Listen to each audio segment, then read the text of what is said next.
मैं सचिन से शादी करना चाहती हूँ, मुझे यहाँ रहना है, मुझे वापस नहीं जाना। मैं इनसे बहुत प्यार करती हूँ, मैं इनके लिए सब कुछ छोड़ आई हूँ, मुझे अब वापस नहीं जाना।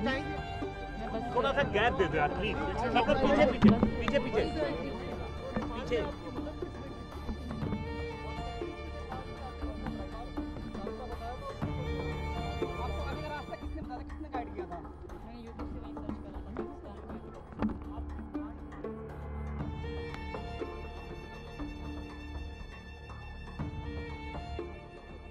पबजी से खेल कर यूट्यूब पे सर्च मार के किधर से किधर जाना है, कैसे जाने के बाद हम नेपाल में मिले थे 10 मार्च को।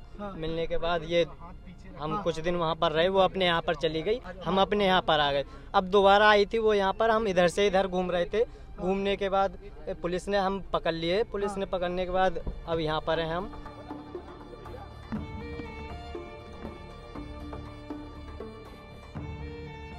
मूल रूप से सिंध की रहने वाली है, इस समय कराची में रह रही थी। कराची से यूट्यूब की कुछ वीडियोस देख के कि यहाँ पे कैसे शिफ्ट किया जाए वो उसने देखी, और वहाँ पे एक ट्रैवल एजेंट के माध्यम से इसने नेपाल का टिकट कराया, और नेपाल से वाया बस ये इधर नोएडा आई है, जहाँ पे इसे सचिन ने रिसीव किया था। यहीं पे अम्बेडकर नगर स्थित एक कॉलोनी में ये लोग रह रहे थे, और ये सूचना जब हमें फ्लैश हुई तो हमने इसको गिरफ्तार किया। हम बहुत प्यार करते हैं आपस में। सरकार से क्या मांग कर रहे हो? सरकार से ये मांग कर रहे हैं कि हमारी शादी करा दें, हमारा घर बसे बस।